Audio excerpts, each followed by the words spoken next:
Ferguson. She runs the Welcome Center over there. Then I have Candy Kane. She's the madam out at the Cotton Road Cat House. And then I have Christopher. Well, Christopher, he lives over here in New Orleans. He's one of them drag queens. He does shows over there in the French Quarters. They call him Christy Crockett over there. Yeah. He's pretty good, they say. Well, I just moved back in with my daughter, Matthew Ferguson, in the Welcome Center, and her slew of kids, and cats, and dogs. And there's only three things that I really hate, and that's kids, and cats, and dogs. And that house is full of all of them. Well, I had to move back in because my trailer over at the Pink Pig Trailer Park, it burned up. Seems that Mavis Brubaker, our only town beautician, she was frying her husband Joe up some spam when her Lee press-on nails caught fire. Well, Joe, he jumped up and he dashed that fire with his jelly jar full of moonshine. Well, that was an explosion that wiped out the entire trailer park. My trailer was next door and it was the first to go. Lost everything I had, including my teeth. And the worst thing was my moonshine. Now, I don't know about y'all, but I have to have my shine. Because it eases my aches and my pains and calms my nerves, and I like to get a buzz on. Yeah, so my boyfriend Virgil, he took me over to Frank's Juke Joint the next day so that I could pick me up some shine. Well, if y'all ever in Beaver's Dam, y'all need to check out Frank's, because he's both the best place to go for boot scooting and he has the best shine. Well, I tell you why. Because he makes his own shine. And he puts it through 3 radiators. Not 1, not 2, but 3. Makes it so smooth. Woo! Goes down like silk. I sure love it. Well, do y'all believe in Bigfoot? Yes. Well, I never did believe in it, but a while back, Virgil, he was taking me down through the bottom on the back of his old mule Mabel.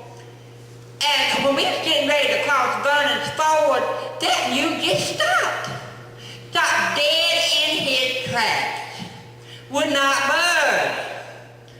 Well, all of a sudden, out from in them woods comes this holler like, whoa! Well, let me tell you this, I peed all over the back of that mule. And it scared that mule so bad he got across that creek without even wetting his feet. Well, I turned around and that thing let out another yell, woo-hoo! That was the biggest, the ugliest, and the hairiest motherfucker I ever did see in my life. It had to be a Bigfoot. Well, that mule did not stop until he got into the next town.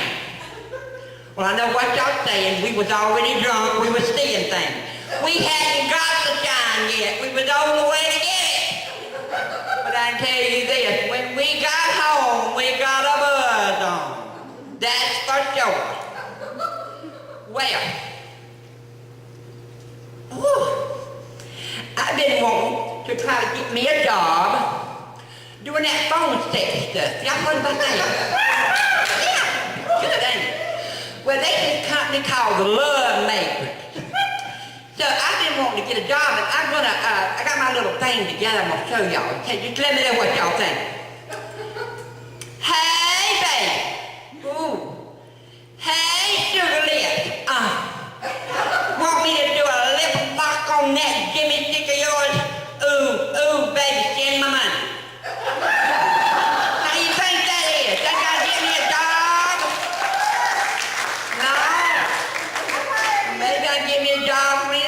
ghosts around here. I don't know. Well, y'all, I have just recently got a part-time job with Salameh TV over here. He's been letting me go on road trips. Well, the first road trip they sent me over to Kosciuszko, Mississippi. It's over there where Oprah Winfrey was born. Well, we went over there and we turned down Oprah Winfrey Boulevard. It was a dirt road. No, it was a gravel road. It was a gravel road. And you get to the back and there's this big, huge sign that says, famous TV host Oprah Winfrey was born here. There wasn't nothing there but a sign. The lot was gone, there wasn't nothing there, it was just blank. Unless she was born in a tent, that house is gone. So if you ever want to go over there, just remember that. All you're going to see is a dirt road and a sign. Well, the next trip they sent me on was to Memphis, over to Elvis's place at Graceland. Well, I was excited about that because I love the king. And I went up in that house and everybody wanted their picture made with Granny Mae. They said I looked like Granny. It was the mama. Well, we had a lot of fun and I went outside back, you know, where Elvis' bed. His bed in his backyard, you know. And I sat out there and I opened up my moonshine and I took me a sip and I thought, I'm going to share this with Elvis. So I went over to his grave and before I could give him the first drop, let me tell you, the security done grabbed me and escorted me off for the property. But they took my bottle of moonshine. And I knew then that the king was not dead. He was inside that house drinking my moonshine. Well, the last one they sent me on was over here to the beautiful city of New Orleans. Mr. Salameh and Christy Crockett, they took me down Bourbon Street. I had a blast. Honey, people was partying all night long. There was naked women swinging out of windows and shit. It was a blast. Then they decided they were going to take me on one of them historical tours. They shoved my fat ass up into the back of a buggy, and I sat there, and I noticed something. It had been pulled by a mule. Well, I put my apprehension aside, and I said, I'm just going to see what happens. Well, he did real good up until we got over there to that cemetery where that Maria somebody, I know, that voodoo queen. Well, as soon as that man up there said her name, he stopped in the middle of the street. People was blowing a horn and everything. He would not budge. So finally I thought to myself, let me just do an experiment. So I decided to let out a big foot scream. Let me tell you, that mule got across that intersection without touching the pavement. And I learned something that day, that when a mule thinks the Bigfoot's got his ass, he can spread wings and fly.